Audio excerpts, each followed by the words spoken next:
Where's that baby? There she is.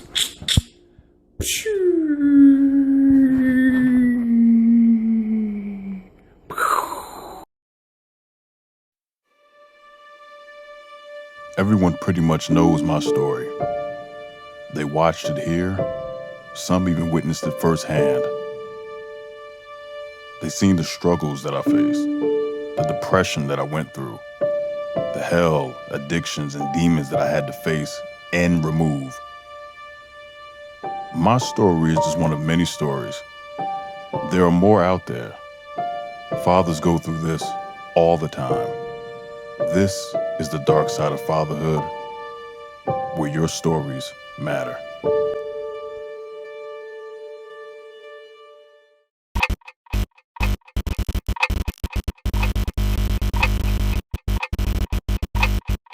Welcome, everybody, to the first of season 2 of The Dark Side of the Fatherhood, a show where we highlight the pain and the struggles and also the solutions and the triumphs that most Black fathers either go through or have gone through. I'm your host, of course, Nakai Shawan Yashar of the ISUBK.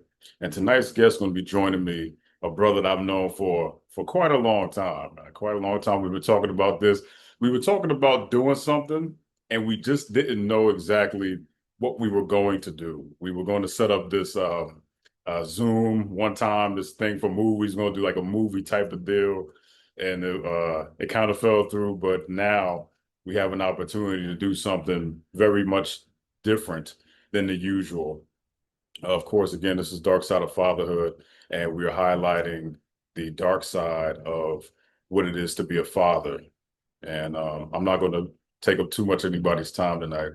I'm going to bring the brother on, and we're going to have a nice little conversation, all right? So without further ado, let me bring my brother up. Let's start it off right.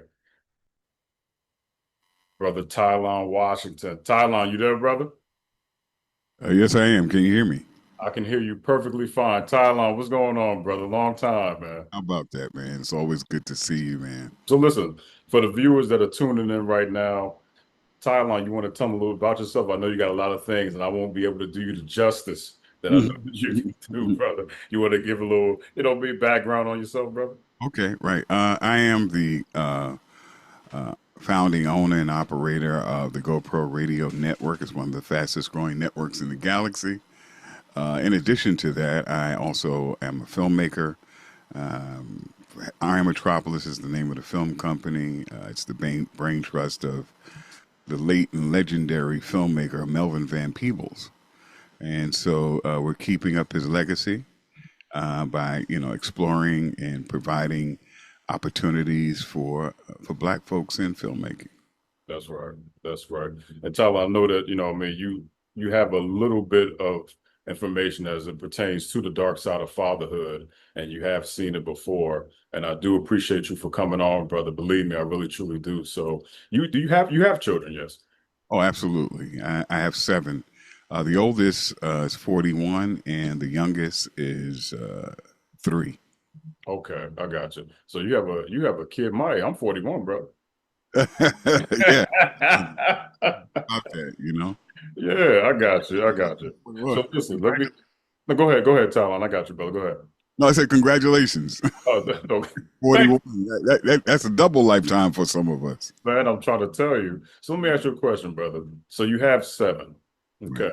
Now, sometimes when people hear the number like that, they go, man, that's a lot. We actually look at it as a good thing. Yeah. So as far as passing down the lineage and the legacy, it's a beautiful thing. Scripture tells us to be fruitful and multiply, obviously, and you did just that. But when you first got the information that you were going to be a dad, the pregnancy test, or however it was revealed to you, what were some of the thoughts that was going on through your mind at the time? Were you confused? Were you afraid? What was the thought process then? I think it was a mixture of all those things. There's a lot of anxiety, there's a lot of stress, but one thing that was apparent is that I have to get serious. And I always tell my son this. I say he doesn't know this, that he didn't know it at the time, that he saved my life because I was in the street, like many of us in East New York, Brownsville, Brooklyn, being raised. I did a lot of hanging out and a lot of street stuff. And so when he was born, I said it clicked. It was just something that I guess was just internal. And I said, okay, I got to get serious. I Yeah. gotta focus. I gotta hone in on these parenting things. Right. And it was during the crack epidemic. It was really wild. It was really a tough time. Unfortunately, his mother, she got caught up in that with the whole being using drugs, which left me really pretty much a single father. Hmm. That's pretty heavy. And you know what's so crazy? Because we don't talk much and enough about single fathers in our society. So during that period of time, were the statistics still around then, as far as with black men not being there? Were those things still in existence then, or is that something that's relatively new? No, those tropes existed. I think the black man's the boogeyman. So whenever there's an opportunity to demean, demoralize, to disrespect and discount black fatherhood, the system is So I had to deal with that. As a matter of fact, when I tried to get paternity, it was a year and a half ordeal in the courts, and I was part of a program. I was the first. Uh, I think, black father to go into the family courts and head up this program called the Fund for Modern Courts, where we would go in and we would actually evaluate the courts and how they treated, everyone. And so that was sort of like my retaliation for the system giving me such a hard time, because me, I'm a troublemaker. Yeah. And so, but yeah, no, but that definitely, it was around then, and it's still around now, and nothing can be further from the truth. I mean, we love our children despite the attacks on us being effective as fathers. Right. Now, from that period of time Hmm. when you first became a father, are you seeing anything that's positive as far as the the tropes, as you will, being catered to black men? Like, do you see anything different, or is it still pretty negative, or is it getting worse from your perception? Are these things getting worse, or is it like it's pretty much steady at this point?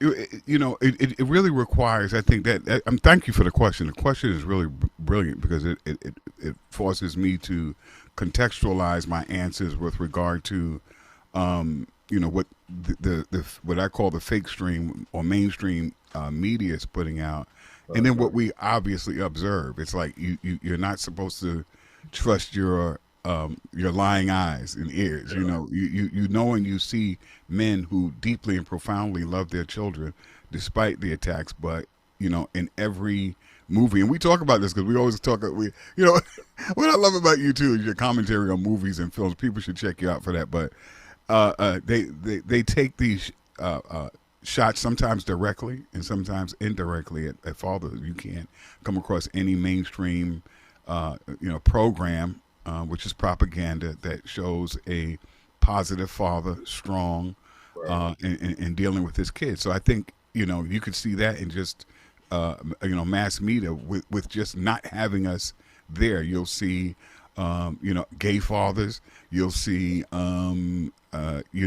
interracial fathers, and you'll see cuckold fathers. You'll see all kinds of images, but you won't see what really exists in our community with regard to men, despite the incredible suicide rates, the short life expectancy that comes from the stress of not being effective or being able to be effective as men and as fathers in our communities.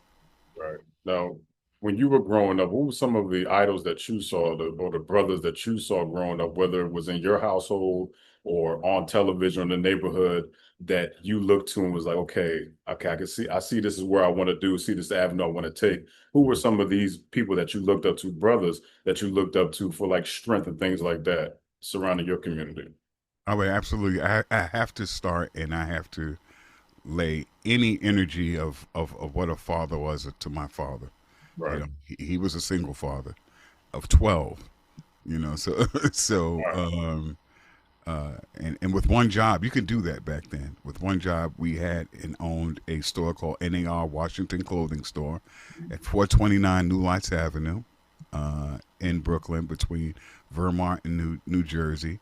And he gave me that entrepreneurial spirit. We had to deal with customers at a very young age, opening and closing stores, taking inventory. Though those kinds of experiences, they just they don't leave you. They're just incredibly powerful. And then just seeing how my father would move in the community. He was I don't think he can live in today's world. He was like a man's man. Yeah, yeah. He was very, very masculine. He was very determined and focused, and in terms of loving and raising our children. I would say he's a tough act to follow. Right. And you just couldn't do that today. Yeah. What do you think? What do you think is one of the takeaways, the things that the elements that exist now that is not allowing Black men specifically to be men in that way that your father was, in order for us to be visible and be there and to be leaders? Like what is something that's a problem that's affecting us today from your lens? Like what do you see that's going on that's prohibiting us from doing that? Oh, well, I have to always start with the mind. He who controls the diameter of your thinking controls the circumference of your action. I think that, what we alluded to early on in terms of the programming that happens where, we're being told a separate narrative than our reality. I think also the economics, not being able to secure business loans or just revenue, just to start up business. Everything is geared towards employment, a job where someone can control. And then we live, I want to say I live here in New York City. Is one of the most regulated cities in the country, if not the world. And it's even demonstratively more controlling when you start to put in race and how they deliberately withhold certifications and this kind of thing. When you're trying to open, let's say, a restaurant or a business, it's extremely difficult and nuanced at the same time. So the attack is in many ways. One of the ways, of course, is mental, psychological, what I call constant psyops against Black men. Psychological operations where you'll see us getting shot, blown away, in the street. I saw a young brother getting punched in the face and beat up, and then you see another brother get on there and say, it wasn't a sucker punch. Right? Yeah. It's like, wait, I saw a sucker punch. You tell me I didn't see that sucker punch. So these are all psychological operations that we see. Yeah. That's an attack and an affront on our masculinity and manhood. Yeah, just a sidebar. When you said something, man, I just absolutely had to just double back on that. What's so crazy now, right? When people get jumped, the people that's jumping the one guy, it's looked at as a victory now. Did you know that? Yeah. And what is that? We're talking about the Russians now. Yeah, they start some stuff and then you got jumped and it's like it looks like a victory, man. Now that's the craziest thing, man. It's different day. But yeah, so we hear that part of your story. I like the fact that you grew up, you had the dad there, but lead us into, paint the picture of the story of how you got to 7. Like, what was it like, the fairy tale story, and then kind of where did things go a little bit rough and go to that side that we talk about? Right. Well, I was incredibly, I think naive in terms of relationships because, we had a very religious house. We didn't really talk openly about relationships and sex and that kind of thing, like I do with my kids today. That's the only difference. But in terms of providing, my father was 10 toes down with that and being an example, I think, of what masculinity was.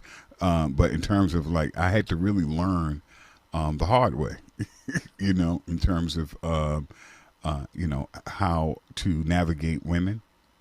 And how to navigate, even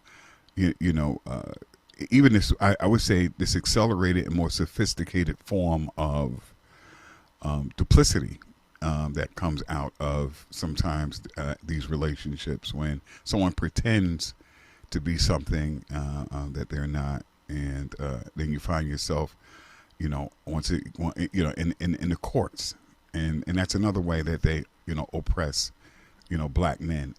It's and I think any woman, and that has been my narrative, that they result to courts, because they know that that's where they're going to get some kind of win. And any woman who takes a black man to court has no idea how dehumanizing and disrespectful that is, to bring your man into a system that was designed to oppress him, and then offer him up in a sense, for coins or for clout, or because you feel like the promise has been broken or whatever the case might be. I can't wait until that system is totally dismantled, because it's not designed to empower fathers or families. No, It's designed to do just the opposite. right. So that's my story. I mean, when I had my first son, I went through the court system, and by the way, the mother wasn't challenging me. It was the system. How do we know this is your child? Why are you almost like, how dare you come and try to take some responsibility for your child? Right. And step up. It's not done. And so it was. I never forget it, and it cost me a lot of money. And it was probably one of the most, I think, traumatic experiences that I've had dealing with the court. I was shocked, because I thought I would be welcome, or that would be something that the system would appreciate. Oh, here's a father. He's coming. Oh, he wants to take responsibility. It's a good thing. And no, and they had to come and inspect homes. It was just, it's horrible. Yeah, that's I remember, I don't know if we talked about it before, but I had this conversation about the movie Claudine, and how that system was in full effect at one point in time. I mean, it's evolved, obviously, child support and things like this. There's profit in not having a man inside of the household. So you came up through that, like the back end of that. Yes. It was a lot of, I think, manipulation, because it was survival. Remember, during the 80s, and that's when my son was born, 89, 88, 89. And we were like, it happened overnight. Or felt like overnight, if I can go back to that time period. Because, when people think of crack, crackheads and the crack epidemic, people didn't start out like that. I mean, these people were like nurses and police officers these are people that I just knew and that we respected in like overnight. These people were like in the street. It was just a really wild time. Now you compound that with the fact that you saw the fabric of the community, where there was a community, where there was a connection, and then you see the dismantling of community, all the elements, meaning that control. For example, in my father's store, I'm gonna give you this real quick. My father's store, when the store was broken into, the neighbors in the neighborhood came out. Right. And we would hold a guy to the, police would come, and the guy would run to the police, because the community would, they operated like that. Right. And then it wasn't like that anymore. We had to put up boards. We had to put up gates. It went from boards to gates, and then aluminum gate, and just to kind of secure, our property, because, it just, like I said, transformed the community. But I want to get to the crux of your question, because this is interconnected with, I think a lot of the attitudes that has shifted from now, from back then to now. It's just a little bit more insidious, meaning that it has became a lot more sophisticated, where it pretends to help, or on one hand, or say, oh well, we're fixed, we fixed this problem, but all they really did is maneuver the problem. Where today, when you go into court and you use, the courts as some kind of form of, some kind of relief or support, it does just the opposite of that. I try to tell people, if they can, stay out of the courts, stay out of the system. If Right. because like I said, it was not designed to strengthen families. It's going to do just the opposite. No, it definitely shreds the family apart. Mhm. Once you get this white man involved, it's hard to remove him from the situation because he's there for life. Now he's there forever. And Hmm. he's dictating when you get to see the child. He's dictating how much time you get, how much money you're going to spend. Can And you the imagine? model, right. It's like he's micromanaging something he had nothing to do with. So if it could be settled outside of that, then I mean, we with you on that one for sure, because we don't ever tell somebody, yo, go, sister, go ahead and do that to a brother. You know what I mean? Because it's torturous for the brother that the family ends up suffering, the child specifically, but the family is torn apart for sure. Was there ever a time in that span of time as a father that you felt down and out, like you was like, damn, I'm rock bottom? And if so, what did you do to pull yourself out of that? Oh, absolutely. I mean, there were moments. There were many moments that it happened. I mean, we suffer some of the most, I think, deep cuts in terms of just the profound betrayals and letdowns that we receive as fathers. Often, with the support of the state, because you can look at this thing in terms of the women and the relationships that you get into, but when you have the weight of the entire state supporting negative and bad behaviors by the mothers, you get a sense that you want to, and often just for your sanity, throw your hands up. So for me, and going through different relationships with different so-called baby mamas and the whole baby mama drama, you start to realize that it's really coming from one place and one space, and is that you have no power, you have no jurisdiction. You'll hear that a lot. And we will decide for you what is in the best interest of your child. And I can't think of anything more disruptive and disrespectful than somebody who has never gotten along with anybody. They can't get along with themselves. To sit on something called the bench, and from there tell you how much time, who's going to be the custodial parent, and then I had one case where the mother actually took the child out of the state, and that's supposed to be a no, and then he deals with that with a kid glove, and then with me it's I'm the boogeyman. So it's like I said, the courts, and everybody knows this. This is, but it's not a secret today.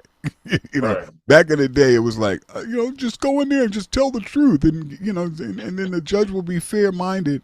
It has nothing. It has all to do with money. This is incentivized. Child support is incentivized. It's really a legal practice, but it's incentivized by money, and we are still chattel. We're still slaves.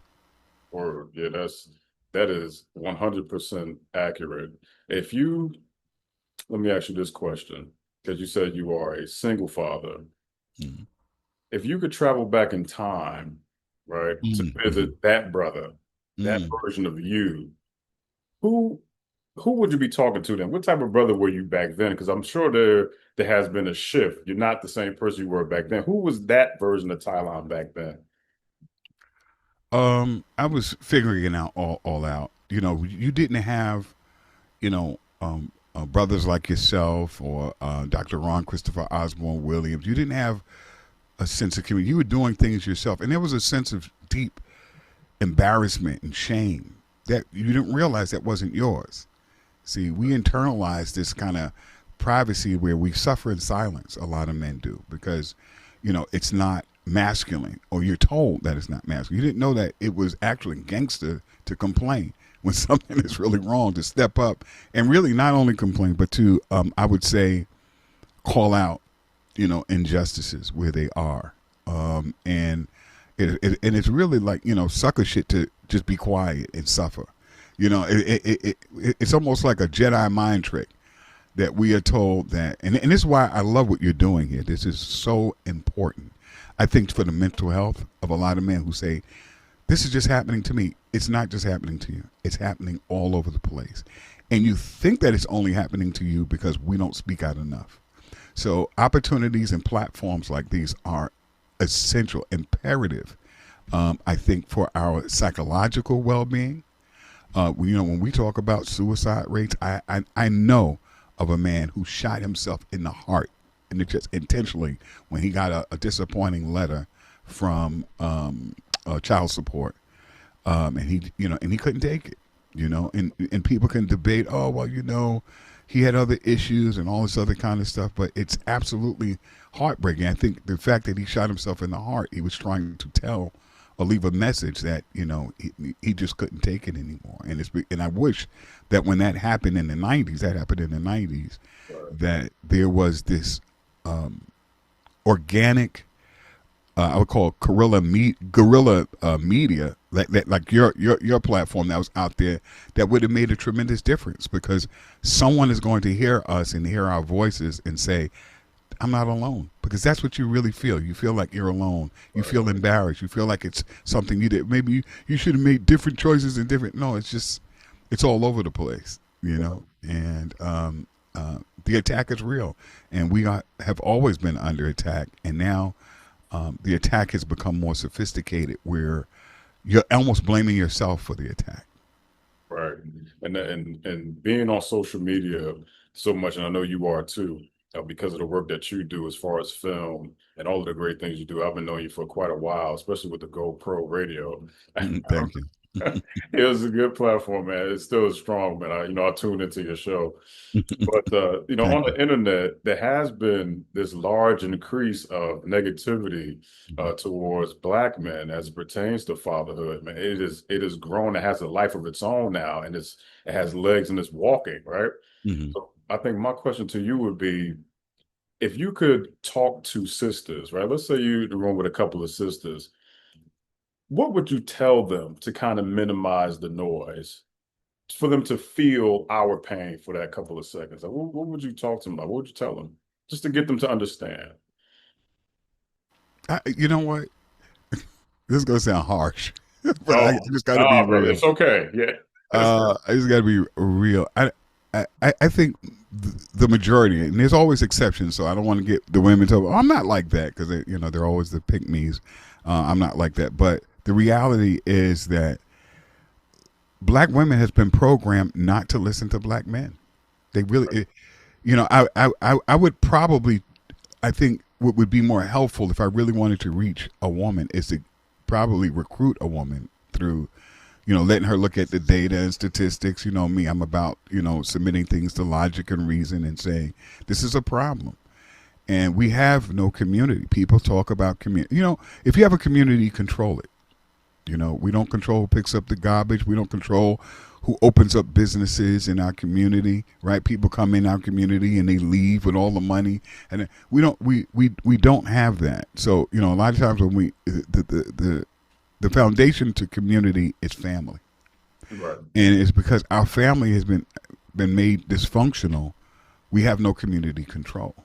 So a lot of that has to do with, I think, the relationship aspect. That's why we dedicate a lot of our programs to dealing with relationships and how we try to get clear-eyed and sober women to talk to other women about their behavior and about not utilizing the enemy and his system to further destroy and dismantle our community by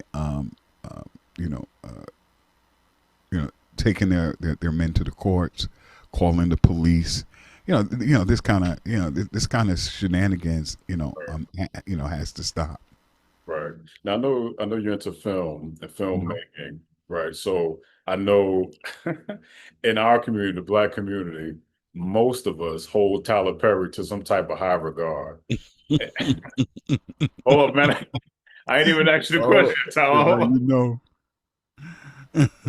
Wait a minute, man. So yeah, he also, I believe and feel, just based off of history and what I've been seeing, has helped to destroy our image as Black men by not providing an accurate depiction of the Black men that are out here today. But he's hurt. Obviously, he's very tortured soul. But you're into that industry. Is there a market and a profit to be made from casting like your story or producing, directing your story of a single dad. It happened with the one Tyler Perry movie, Daddy's Little Girls, but that didn't illustrate the struggle for real. It didn't really, it was more of a rom-com than Mhm.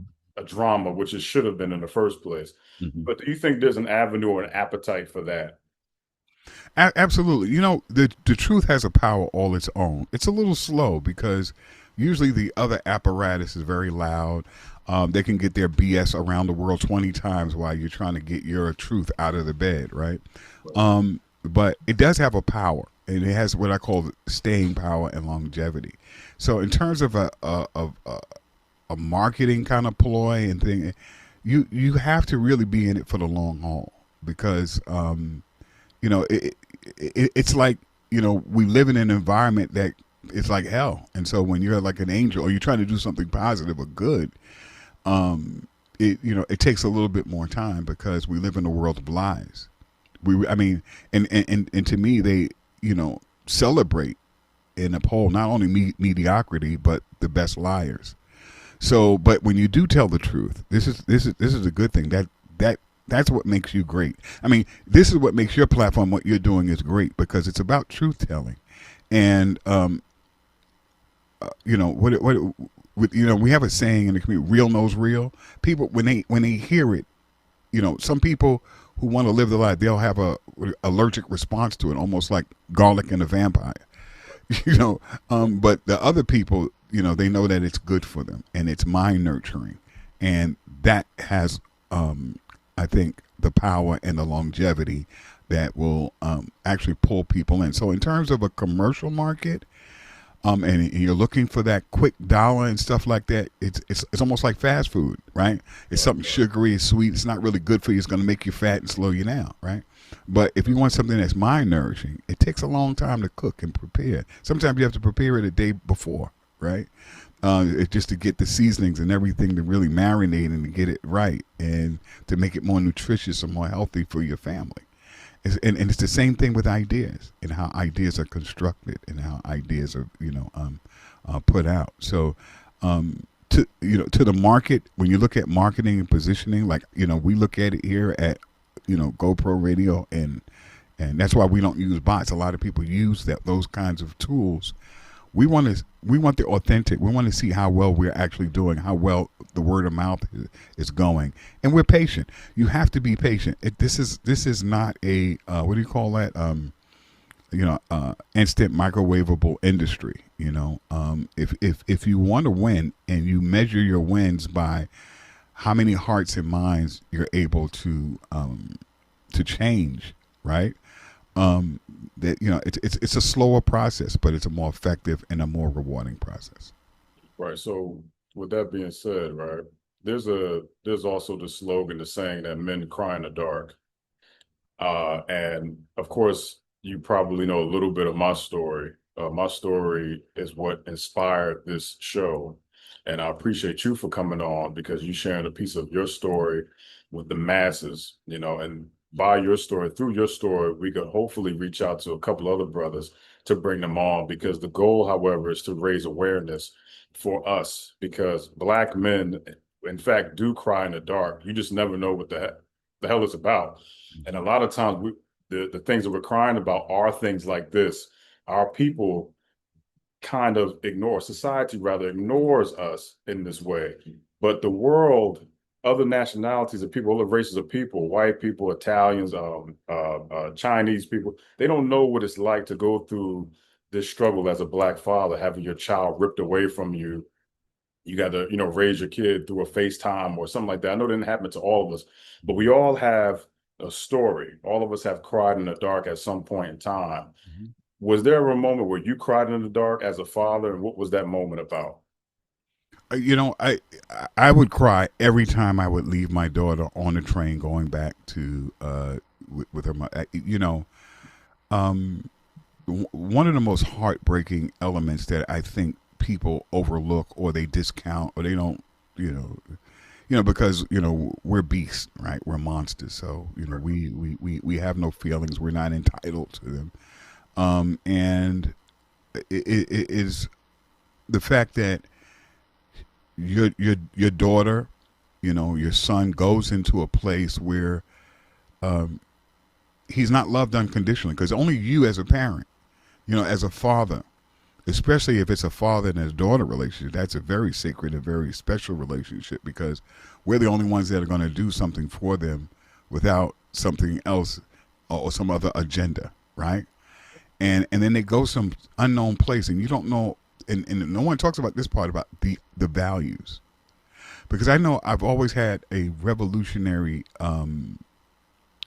mentality and mindset, and when they leave you and they go into another home and they have a different mindset or a different value system, I think more than anything, it's like, and you start to see them kind of melt into the fake stream society, and then you're like, wait, I don't want them part of that matrix.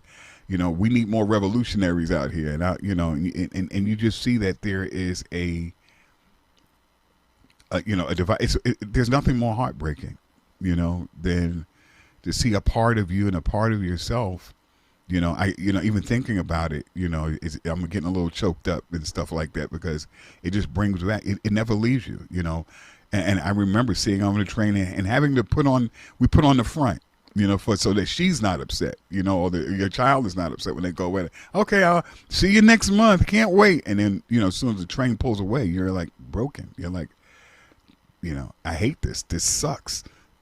It's the worst, feeling. And you just got to, put one foot in front of the other and keep on going. And I'm going to tell you, and I've lived long enough to see that this happens. Your children will seek you out. I think when they realize that they're living with a, narcissistic, crazy, a mother situation, and I, at that time, I wish somebody told me that it's going to work out, because they're going to realize that that you were the gift, and that you're your dad, and they love you, and they always come back to you. That's the thing. So a lot of times I tell the guys, I know it's hurtful and it's painful, but the children, they know what they want. They know what's nourishing. They know what's good for them, and they know what love really feels like, authentic and genuine love. And as long as you have that, trust me, they'll come back, and then they'll deal with that other parent in their own way, in their own time. But they will see you. I say, just be consistent in your unwavering and undying love for your children. That's what I was just going to ask you. You took the answer right. I'm sorry.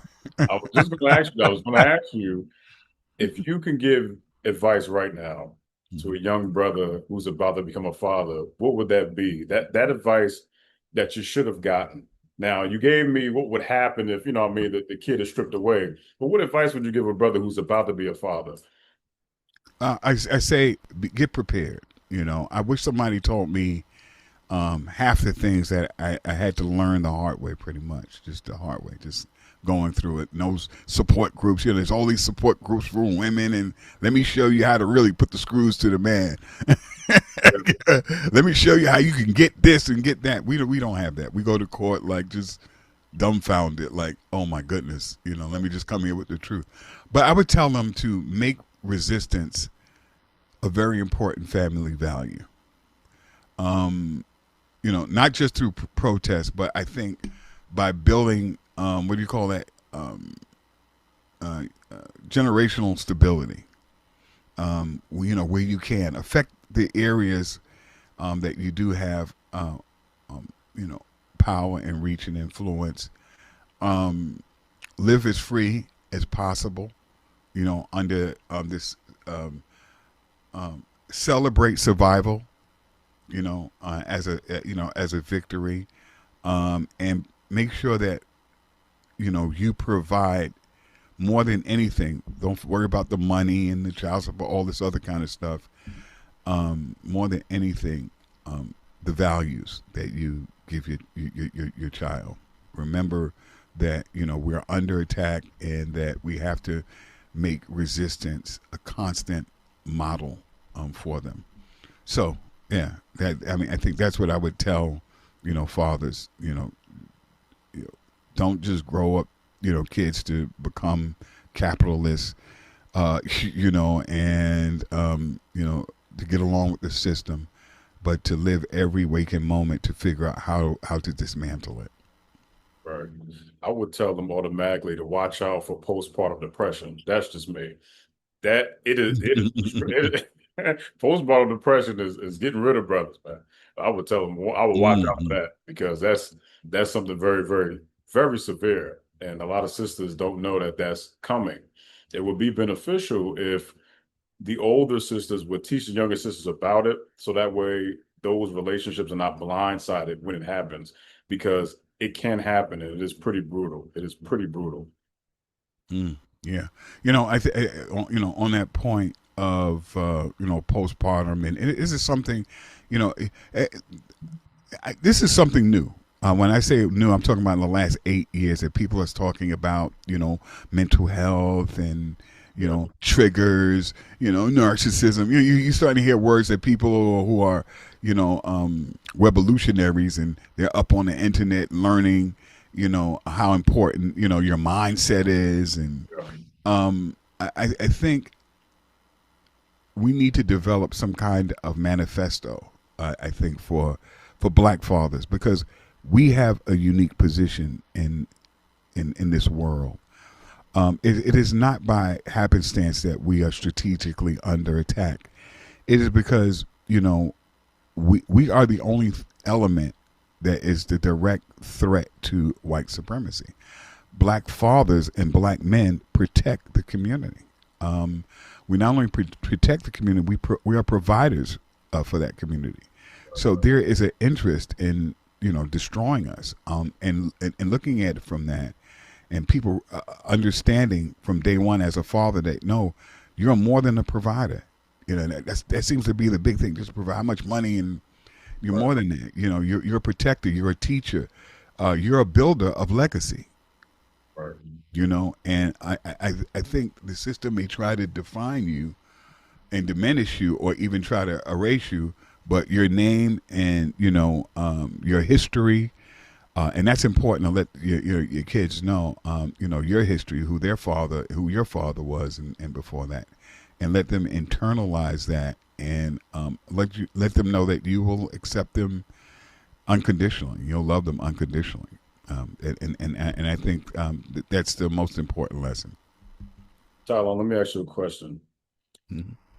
Give me one word to describe who you were before you were a dad, and give me one word to describe who you are as a man now. One word would be,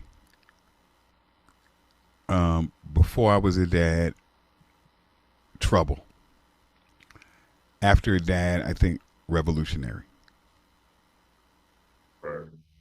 Yeah, that's I felt that, brother. I felt that. And that's the essence of what we're trying to accomplish here. Because a lot of us, we don't know what it is. Half of us didn't grow up with dads. A large majority of black men don't grow up with fathers. We only saw, what we saw in our neighborhood, on television. So you didn't have that one-on-one. You were very fortunate to have that one-on-one. I mean, I had it too. Absolutely. I always bring that up. You could tell the difference. I could meet brothers and I can tell if they had a father. I really, after talking to them for about 1 minute or two, Right. and you can see that a lot of them are confused, indecisive. Not all, a lot of them have a lot of feminine traits. Like I see my father, how he dealt with my mother. I remember one time she threw a cup at him, of water, and my father just looked at her like, the kids. And that's what he looked at it and said, the kids are here. And then he walked off. And that told me, when somebody can sit and teach you things, but when we learn through watching and observing these moments of masculinity that you internalize, and that you say, oh, okay, that was kind of cool. He never really fed into certain things. And you watched and observed how other men treated my father. And that made it very difficult for me to, get jobs, because, people they looked up and revered and respected my father, and so that was a very important thing. And my father was always cool. Very, he was cool as a cucumber, right? But if you was jumping up and down on the bed, he would look at you, and you knew that oh man, if you could stop in the air, you would. But all that is, is you don't see that, today. Like I don't believe my father could live in today's world. I mean, he passed away in 91, but I think in today's world, it's like a circle in a square. Yeah. He would have so many opinions that Yeah. my father would be canceled. Hands down, quick before he. Yeah. It's like, what's this foolishness? That was where. Yeah. So you said you were a single father, Mhm. and you had no issues with like visitations with this kid. Like you had all of them, and you were able to see them. Like no issues, no nothing. Oh no, that my oldest son I had no issues with, Yeah. but I had children by other women, and Mhm. issues, definitely there with the visitation, and custody, Yeah. going back and forth and having to travel all the way into another state. It was rough. I mean, and like I said, every time a man leaves, you leave your child, you ain't right. You're just not right, because you just know that there's a part of you, and you feel like this whole is not right, and you do a lot of things just to maintain your sanity and say I got to put one foot in front of the other and go little by little, but you don't get the support and support systems that are in place for women. But at the same time, you just got to figure it out. And I think that is why I went deep into when I met you back in the day into the whole GoPro radio, is because you end up just busying yourself. Yes. You end up saying, well, you know what, I'm going to use this energy to build empires. I'm going to use this energy to fight and resist the best way that I can. And I say that every morning. I say, what way am I going to use my energy to dismantle so-called white supremacy, because they're not supreme. Right. And with this platform here, this whole dark side of fatherhood, this whole purpose is for that little girl right there. So my story is I'm not able to see this little girl, So what I decided to do was not weep about it, but I wanted to. This is like a love letter to her. This is a letter to say, hey, listen, Daddy did all of this for you, just to show you the other side. You know what I'm saying? The other That's side, beautiful. Yeah. the side that you didn't get to see, the side that will wash away all of the stuff that you heard, or the stuff that was fed to you, because it's not that. This is me telling the story. And it's my story. I could now connect with other brothers that have stories, and then bring awareness to this problem that we we need to fix it fast. It needs to be fixed fast. It needs to be gone, because the kid suffers. The kid Right. suffers, and Right. it takes two to create the child. It's going to take two to raise the child too, and they need both parents. And the father's job and role is essential. It's important. Protector is needed. You need the protection. You need that leadership and that guidance. Dad provides that. Dad provides the structure and the order. And when you remove him, when you remove that strong man from the household, our communities unfortunately kind of look the way that they do now. That's right. There's a reason for that. That's right. It's not by coincidence that our brothers are. Weak is not the word I want to use. What weak is sort of the word that's fitting. They're not as strong as they should be. That's what I want to say. Well, and they've been made. I would say, put in a position. Because I love black men so much, because I know that I know that it's unfair. Even when I see one that as you would even describe as weak, or I would say confused, or not living up to his full masculine potential, because they reward people who are weak, confused, feminine. there's something for you. There's a drug for you. We got, there's some, there is all of these little baskets that will catch you if you are, let's say, for example, we have a basket for you called incarceration. We got a basket for you called, medication, psychotherapy, anything to really keep you off of being clear-eyed, sober, and a warrior. Because this fight that you're taking is it's for a unique class of black men, and that's the warrior class.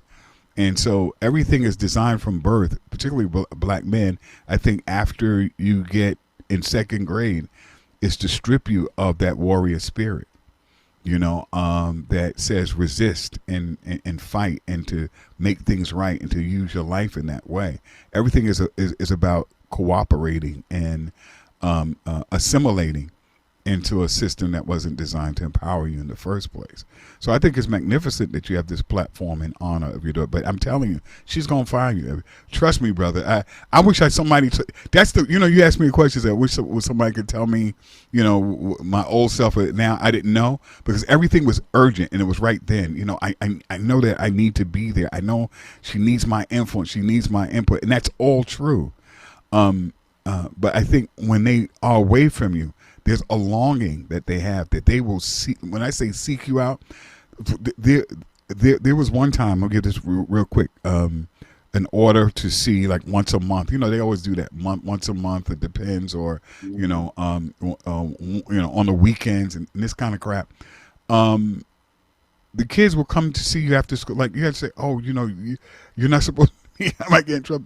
They want to be around. They want to know more about you, and so this is good because she will be able to discover this, and this will counteract all the lies and deceptions that perhaps she's being told, and that is going to transform her into one of your biggest warriors ever.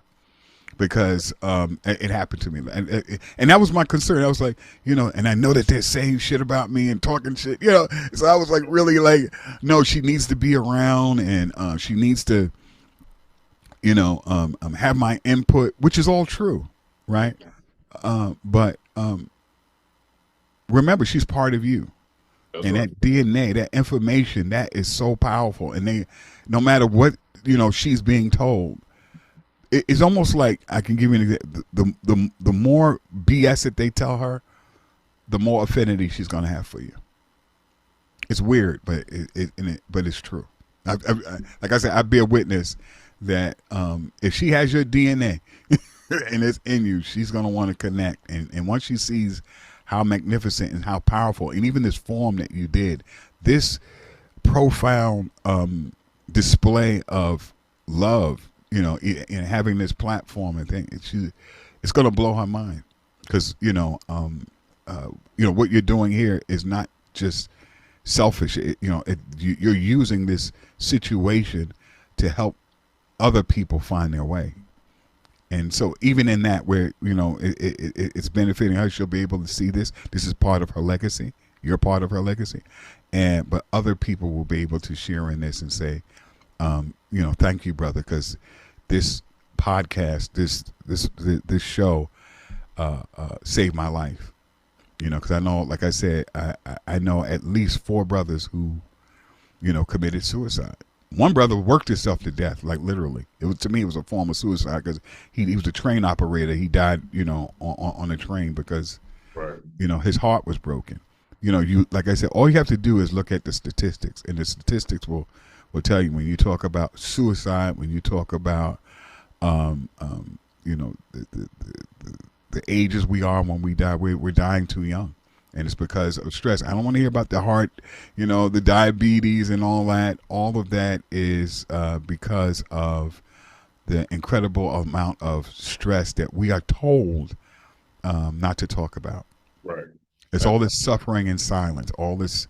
We have no outlets, because you don't want your boys to see you cry. Just the boys. Like I said, I felt like it was my shame, and it wasn't. It was this damn system. It was the manipulation. It was all these other forces, and you start second guessing and questioning yourself. Don't do that. Right. Especially if you know that you're righteous and you're good. Trust me, it's not you. it is them, and they are protected, and so you have to what I say, do things like you're doing. That's positive. That's nurturing, and that's helpful, because I actually believe things don't happen to you; they happen for you. Absolutely. And brother, let me just lay this on you, man. Like I said, I've known you for quite a while, quite some time, and doing this today meant something to a brother somewhere. Doing Absolutely. this, having this conversation, hopefully will knock open a door or bust through a wall and a gate for other brothers to come onto the platform to share their stories, because their stories matters. All brothers, every brother I've ever ran encounters with has a story to tell. Some of them are good, but then there's some of them that have a little bit of a darker side to it. You know what I'm saying? And it's important for us to talk, because we don't do this. We've been told not to, but Right. this is the time to do it. So this is what the last thing I want to lay on you, brother, before I let you go. If all your children were here right now Mm-hmm. and they heard your story, they've heard like struggles and things that you went through, what would you tell them all right now? Like a final word, a final message to them. I'm gonna give you the floor so you can do that, brother. Hmm. Um. Well, if I could take a little time and do two things, I want to share what one of my mentors, who's also a father after my father died. I always had these wonderful, incredible male mentors, and one of them is Melvin Van Peebles, and he would always say, and this has been so helpful to me, is to start where you are, use what you have, do what you can, and the most important part is to know that you're enough, because so many of us feel that we're not enough, that we need all of this external stuff. But important to start where you are. And some people may be in their basement, some people can be on the street, but you're somewhere, you're here, you exist. Start where you are, use what you have. Some people say all I have is a cell phone. Do you know the cell phone has more computing power than what John F. Kennedy had during the Cuban Missile Crisis? The processing speed, it has cameras on there. You could be create. There's so many things that you could do. You're utilizing this podcast as a way to reach others. So start where you are, use what you have, and then do what you can. You'll be surprised what you can accomplish with just a determined spirit. All right. And like I said, know that you're enough. But above and beyond that, I'm writing in the midst of a manifesto, and I would love your input in this. And the manifesto says that I am more than a provider. I am a protector, a teacher, a builder of legacy. The system may try to define me, diminish me, or erase me, but I know my name, my history, and I know my worth. I will teach my children the truth of who they are before the world can tell them lies. I will be present in mind, spirit, and heart, even when the world tries to pull me away. I will not parent in isolation. My strength grows in community with elders, family, brothers, and sisters who stand watch together. I will guard our resources and multiply them. I will prepare my children for every system they will face with knowledge, skill, and courage. I will pass down a legacy of resistance, not only through struggle, but through the joy of survival and pride of creation. I am a father who will not be moved. My family is my fortress, and my children and my presence is my protest. Brother Tylon, let me tell you something, man. I want to thank you, brother, for coming on. You know that I owe you. Well, we gotta do the thing on your platform with the movies. But I want to thank you for coming on to this platform, brother, sharing your story, giving your time. Anytime you want to come back on here, brother, you're more than welcome. Is there any place that these people could follow you at, man? What's your handles, all the information? Sure, it's Tylon at GoProRadio.com. Please visit our website. It's www.goproradio.com. Be a part of our growing family and community, because it is a community and free speech narrative. You could say whatever you want. I mean, that's going the way of the dodo right now. Right now, everybody is censoring, they're blocking, and all this other kind of. You could say pretty much what you want. it's just the best place, I think, to be in terms of communications. Also, check out Iron Metropolis Films, and that's IronMetropolis.com for all the latest film projects that we're working on. And if you're an actor, filmmaker, director, join us. Our doors are always open to serious-minded, conscious people. But just know that we are not like the typical Hollywood run-of-the-mill production facilities. We got to do something on Tyler Perry. I mean, you know what I love about people don't know what I love about this guy. Every time I'm thinking about something, I'll go on Facebook and he says it, and I'm like, oh man! So I'm like, that was my thought exactly. Everybody's like talking about, oh, we love this, we love this. I'm like, that's trash. And then all of a sudden, I go on this page, this sucks. And I just crack up. I get such a kick out of it, man. You have no idea how I just enjoy your critique. And it goes to show great minds think alike. I think if you strip away people's those Hollywood glasses and stuff like that, and people trying to live vicariously through celebrity, because that's what it is, right? But and you are just so raw. Wait, I want to interview you on our show. I want to interview you because I want to know where you get that from. Because you are so unique in that perspective that you will tell the truth. Whether people like it or not. You don't care about celebrity. You'll get on somebody if it's janky, it ain't too right and proper. So I love that you have that kind of internal courage that you don't see often. A lot of people will acquiesce to the fake stream media. You will say it loud and proud. That sucked. A lot of things trash, Tyler. We'll hook up, man. We'll make it happen. Yes. We definitely gotta do that. But again, I want to thank you for your time, brother, coming on to the platform. Follow this brother, Tylon Washington. I appreciate you for coming on, brother. Thank you. I appreciate you for having me, and I'm humbled by it. And thank you for being so gracious to extend the time so that we can make this happen. Yes, sir. Anytime. And we'll see y'all next time. This has been A Dark Side of Fatherhood. Take care. Have a good night.